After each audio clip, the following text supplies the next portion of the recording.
اس کو تو معلوم ہے کہ نہیں معلوم ہے؟ اللہ کو تو معلوم ہے کتنے لوگوں کو پیدا کیا ہے. تو یہ ساری چیزیں، یہ ساتوں آسمان، ساتوں زمینیں، اور بیچ میں کتنے پہاڑ ہیں، کتنے سمندر ہیں، کتنے دریا ہیں، ہے نا، کتنے ستارے ہیں، سورج ہے، چاند ہے کہ نہیں، اتنے درخت ہیں، دھوپ ہے، چھاؤں ہے، رات ہے، دن ہے کہ نہیں، گرمی ہے، سردی ہے، صبح ہے، شام ہے، کتنی ساری مخلوقات ہیں. اتنی ساری چیزوں کو اللہ تعالیٰ نے پیدا کیا. کس لیے پیدا کیا ہے؟ تاکہ ہم لوگ اس کو یوز کر کے اس سے فائدہ اٹھائیں، اس کو یوز کر کے فائدہ اٹھائیں. اب زمین بنائی ہے تو ہم کھانا کہاں سے کھاتے ہیں؟ زمین میں پودے اگتے ہیں کہ نہیں اگتے ہیں؟ اللہ تعالیٰ دانہ اگاتا ہے تو ہم کھاتے ہیں، وہیں سے پانی آتا ہے تو ہم اس کو پیتے ہیں. تو اللہ نے اس لیے بنایا تاکہ ہم اس سے کھانے پینے کا انتظام کر لیں، ہے نا. آسمان اللہ نے بنایا، وہاں سے بارش آتی ہے، اس سے پانی ملتا ہے، دھوپ آتی ہے، اس سے ہم کو فائدہ ملتا ہے. ایسے اور بہت ساری چیزیں ہیں جس سے ہم فائدہ اٹھاتے ہیں. اللہ نے اس لیے پیدا کیا ہے تاکہ تم سب ان سب چیزوں کو استعمال کرو، ان چیزوں کو یوز کرو. میرے بندو تم اس کو یوز کرو، تمہارے لیے ہم نے پیدا کیا ہے. لیکن ان سب کو یوز کر کے ہم کو کیا کرنا ہے؟ ہم یوز کر کے زندہ رہیں گے کہ نہیں؟ جینے کے لیے ہم کو کھانا چاہیے، پینا چاہیے، ہے کہ نہیں، گھر چاہیے، بستر چاہیے، آرام تکلیف سب ہم کو سب ہینڈل کر کے کیا کرنا ہے؟ اللہ کی عبادت کرنی ہے. تو آپ سوچو کہ عبادت کتنی امپورٹنٹ چیز ہے کہ اس کے لیے اللہ نے اتنے سارے آسمان بنائے، اتنی زمین بنائی، اسی کے لیے پہاڑ بنائے، سمندر بنائے، دریا بنائے، درخت بنائے، سورج چاند ستارے بنائے. اور ساری چیزیں اللہ نے جو بنائی ہیں وہ اسی لیے بنائی ہیں، ہے نا، تاکہ ہم اس کو کیا کریں؟ استعمال کریں. اللہ کے نبی صلی اللہ علیہ وسلم نے اللہ کے نبی کا نام آئے تو صلی اللہ علیہ وسلم. جب بولنا ضروری ہے کہ نہیں ضروری ہے؟ کتنی بار ضروری ہے؟ کتنی بار ضروری ہے؟ ایک بار. جب نام آئے تو ایک بار ضروری ہے، لیکن جب نام آئے تو ہر بار بولنا ضروری ہے. ہاں، ہر دم جب بھی نام آئے صلی اللہ علیہ وسلم. اللہ کے نبی نے فرمایا اس سے بڑا کنجوس کوئی نہیں ہے. کنجوس جانتے ہو؟ اس سے بڑا کنجوس کوئی نہیں ہے جس کے سامنے میرا نام لیا جائے اور وہ مجھ پر درود نہ بھیجے. درود بھیجنے میں پیسہ لگتا ہے؟ نہیں لگتا. منہ سے بولنا ہی تو ہے صلی اللہ علیہ وسلم. تو کتنی بڑا کنجوس ہوگا جو منہ بھی نہیں ہلانا چاہتا اللہ کے نبی کا نام آنے پر. تو اللہ کے نبی نے فرمایا بہت بخیل آدمی، کنجوس آدمی ہے جس کے سامنے میرا نام آئے تو وہ مجھ پر درود بھی نہ بھیجے، صلی اللہ علیہ وسلم بھی نہ بولے. تو ہمیں ہمیشہ بولنا چاہیے، وہ ایک بار دو بار نہیں، جب نام آئے، جب نام آئے، جب ذکر آئے، چاہے نام آئے چاہے نہ آئے، لیکن ذکر آئے. نام کا مطلب یہ ہے کہ محمد احمد نام آئے گا. ذکر کا مطلب کیا ہے؟ رسول آ گیا، ذکر آ گیا کہ نہیں آ گیا؟ نبی آ گیا تو بھی اللہ نبی کا ذکر آ گیا. نام نہیں آیا لیکن ذکر آ گیا. تو ہمیں درود پڑھنا چاہیے.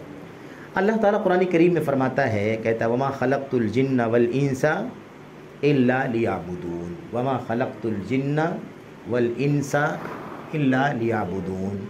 میں نے جنوں کو اور انسانوں کو صرف اپنی عبادت کے لیے پیدا کیا ہے. میں نے جنوں کو اور انسانوں کو صرف اپنی عبادت کے لیے پیدا کیا ہے. عبادت میں یہ آیت ہم کو بتلاتی ہے، قرآن کی آیت ہم کو بتلاتی ہے کہ ہماری پیدائش اور سارے جنوں کی پیدائش کس کے لیے ہوئی ہے؟ اللہ تعالیٰ نے ہمارے لیے ہماری پیدائش اپنی عبادت کے لیے کی ہے. اسے ساتھ ساتھ یہ بھی معلوم پڑتا ہے ہمیں کہ ہم اللہ ہی کی عبادت کریں. ہمیں اللہ نے عبادت کے لیے پیدا نہیں کیا بلکہ صرف اپنی عبادت کے لیے پیدا کیا ہے. اب ہم لوگ کوئی بھی عبادت کا کام جو اللہ کو پسند ہے، جو قرآن میں بتایا گیا ہے، قرآن میں کیا کیا ہے؟ نماز ہے کہ نہیں ہے؟ روزہ ہے، حج ہے، زکوٰۃ ہے، اور کیا ہے؟ صدقہ ہے، خیرات ہے، طواف ہے کہ نہیں ہے؟ طواف ہے. اس کے علاوہ اور کیا ہے عبادت میں؟ اور کیا چیزیں ہیں؟ نظر و نیاز ہے، دعا ہے، بے شک دعا عبادت ہے. ایسے ہی کیا ہے؟ نظر ماننا ہے کہ نہیں؟ یہ بھی سب کیا ہے؟ یہ سب عبادت ہے. یہ سارے کے سارے کام کس کے لیے ہم کریں گے؟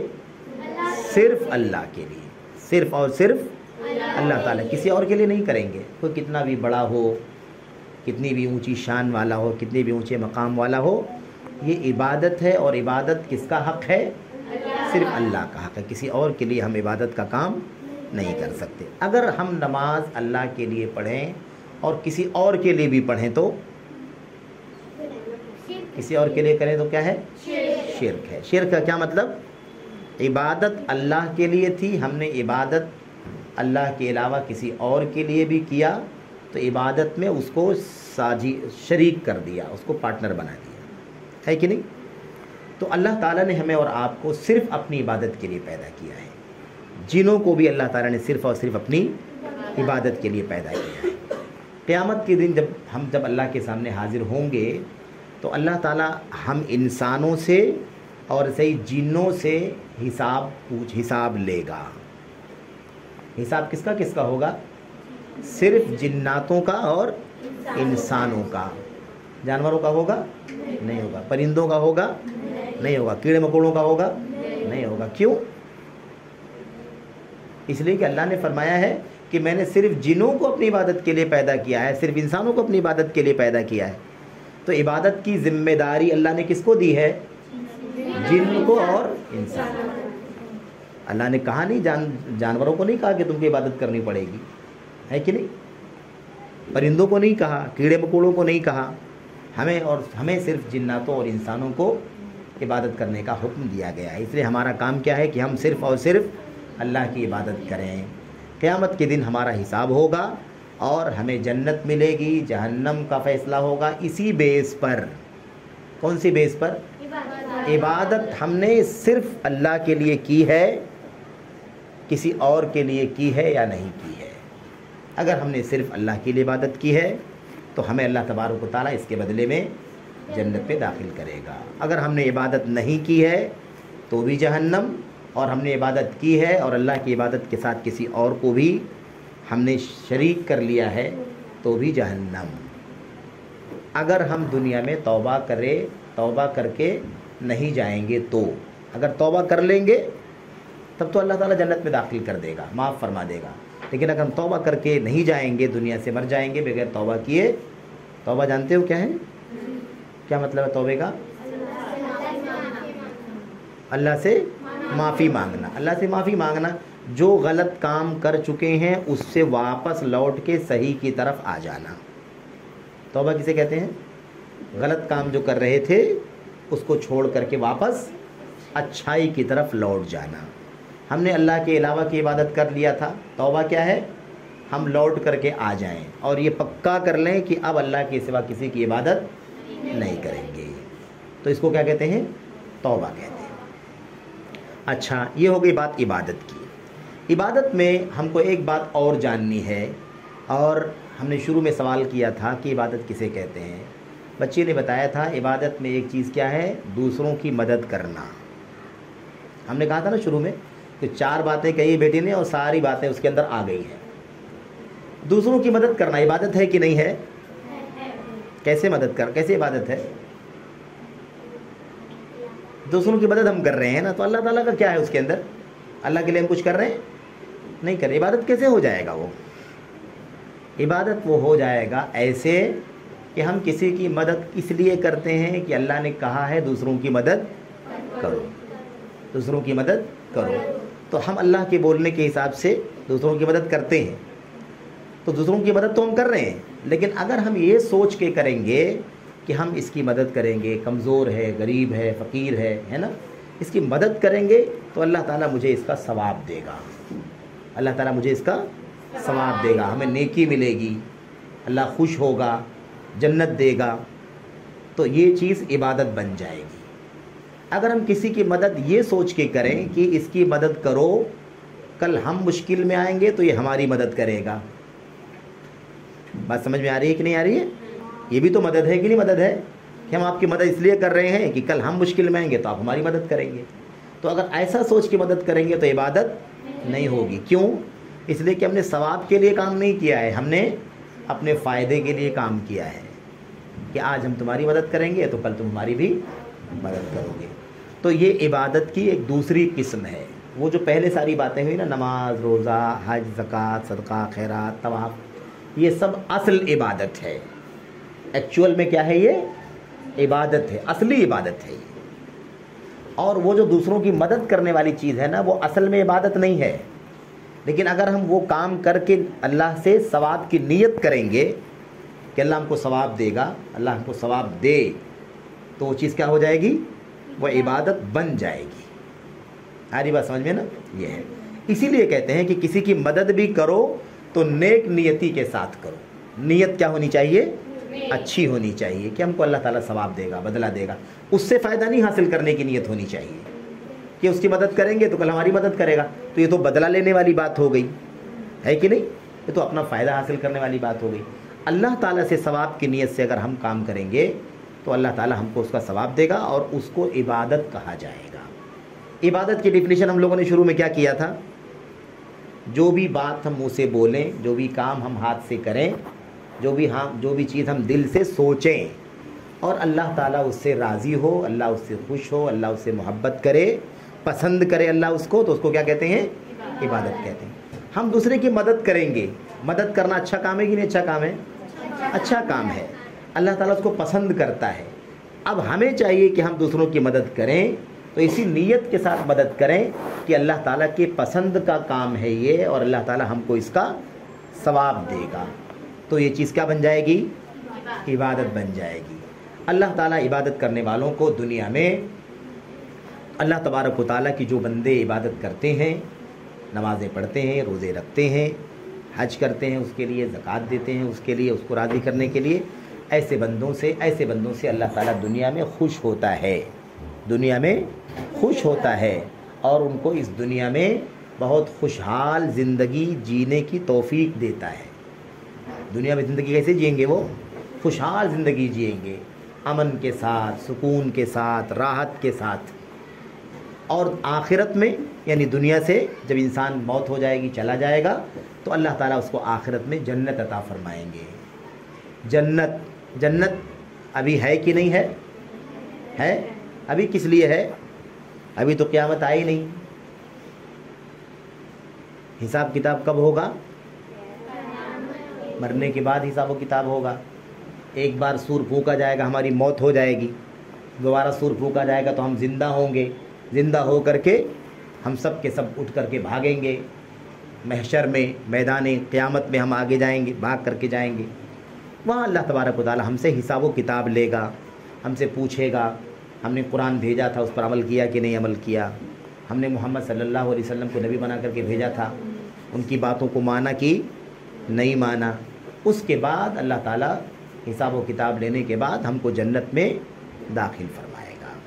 تو جنت میں جانے کے لیے سب سے بڑا کام کون سا ہے؟